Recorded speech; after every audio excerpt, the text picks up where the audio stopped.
Lunch. Lunchtime finally arrived and Argo took a seat at the last table, closest to the hidden alcove.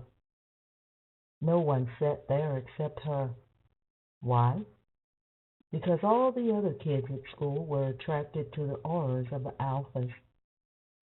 Each table always had a king or a queen of the group. Argo wasn't exactly attracting attention. She wasn't charming, and her aura was greatly lacking. She continued to observe as other students made their way into the cafeteria. The first alpha to walk in was Rorik. That's right, her twin brother. And he had an entire clique of popular athletes under his thumb. Her twin wasn't really all that bad if she were an impartial judge. Pulling out a plastic lunch zip bag, Argo cringed at her own thoughts. Argo considered her thoughts and puzzled that maybe she was actually being bad. A very distinct voice grew above all the rest. "Oh my God!" Ah, there it was. The ever loud and annoying owner joined the rest of the student body. As usual, the people that followed Chelsea were the daughters of notable doctors and lawyers, all eager to pander to her and seek approval. Despite being a sophomore, Chelsea had most of the guys in the school eager to take her out. Seniors whispered to each other about who would take the chance of asking her out this year. Tall, pretty, and from an important and wealthy family, her sister didn't lack anything aside from a real personality. Argo took a bite out of her sandwich, then turned her attention to the novel she had rescued from the backpack. Helm's Tales. Another vicious tale of vengeance about the Taft family. Getting caught up in a truly gruesome scene, she did not notice the lunch period zipped by. When the bell rang, Argo quickly stood and headed back into the schoolhouse fray.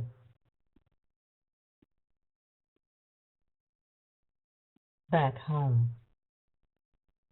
Riding her bike through the gates, she paused when she saw distinctive cars in the driveway.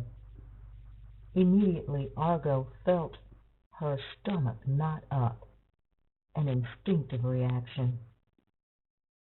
There would be a meeting tonight of the 4 wolf packs. Argo hated to be around when the 4 alphas met.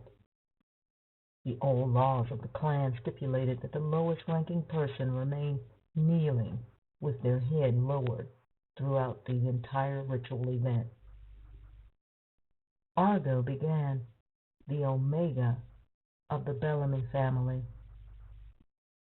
She would spend 2 hours kneeling unless there was a break.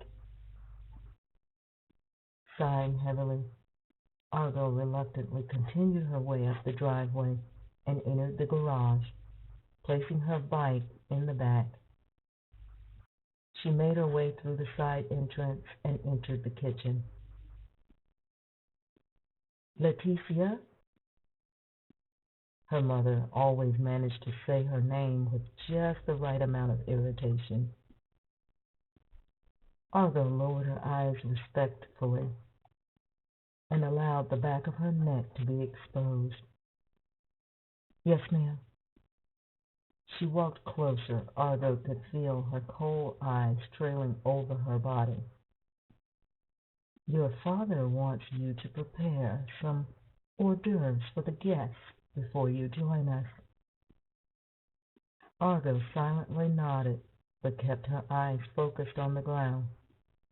Her mother made a disapproving tisking sound as she left the room. Once Argo could no longer sense her mother's presence, she raised her head and sighed, brushing a nervous hand through her hair. Argo had wanted to sneak away, hit the books right away.